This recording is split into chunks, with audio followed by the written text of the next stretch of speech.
Before we have kids, none of us really thinks of learning about parenting. And after we have kids, who has the time? So technically, we are doing the hardest job in the world, raising human beings with little or no prior training, some hearsay knowledge, and a lot of gut feeling. Parents are worried about the bad behaviors of their children. For example, lying, stealing, bullying, abusing, temper tantrums, etc.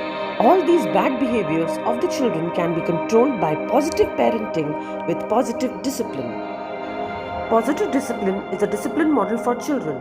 It is based on the idea that there are no bad children, just good behavior and bad behaviors are there. Positive discipline helps children to learn behave appropriately for their age in different situations.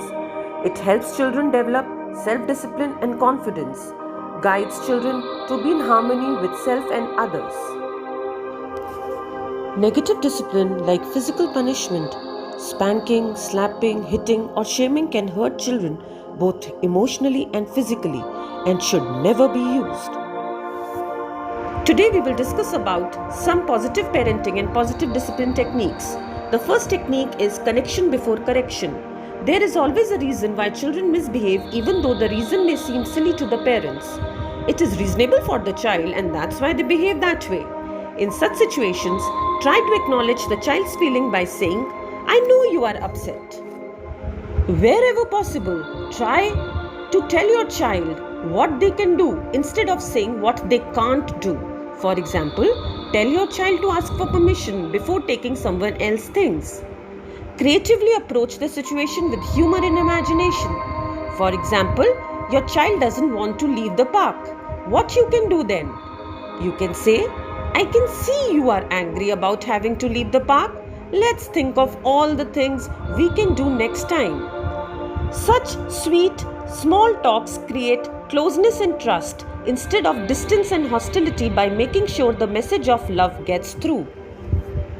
The next technique is be kind but firm. Show empathy and respect towards the children. Children may argue that he started the fight, he did not share the toy, etc.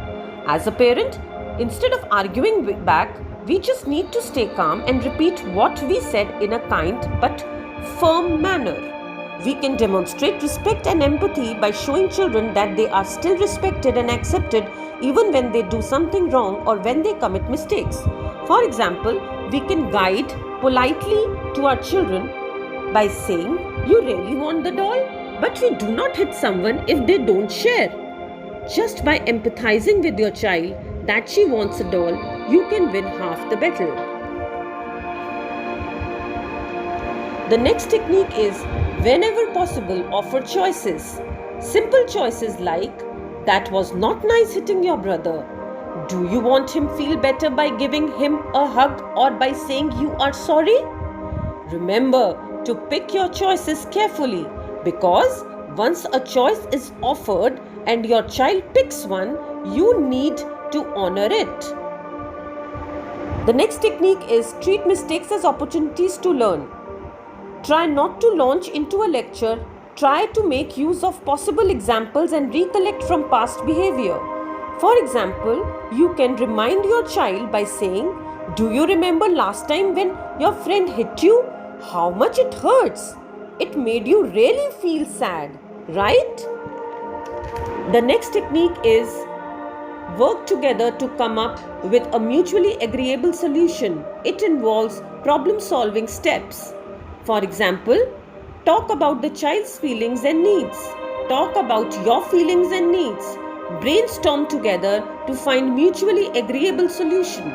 Write down all the ideas without evaluating them. Then decide which suggestion you like, which you don't like, and which you plan to follow through. Another interesting technique in positive parenting is let the child face the natural consequences. A natural consequence is anything that happens naturally without no adult interference. For example, allow a 10 years old child to go outside without a hat on a chilly day, as long as it is not dangerously cold. The natural consequence is that he will feel cold. Natural consequences prepare children for adulthood by helping them think about the potential consequences of their choices and behavior. Positive parenting builds healthier relationship between parents and children. This approach makes parents more sensitive, responsive and consistent. This approach makes children more happier, optimistic and motivated. Thanks for watching this video.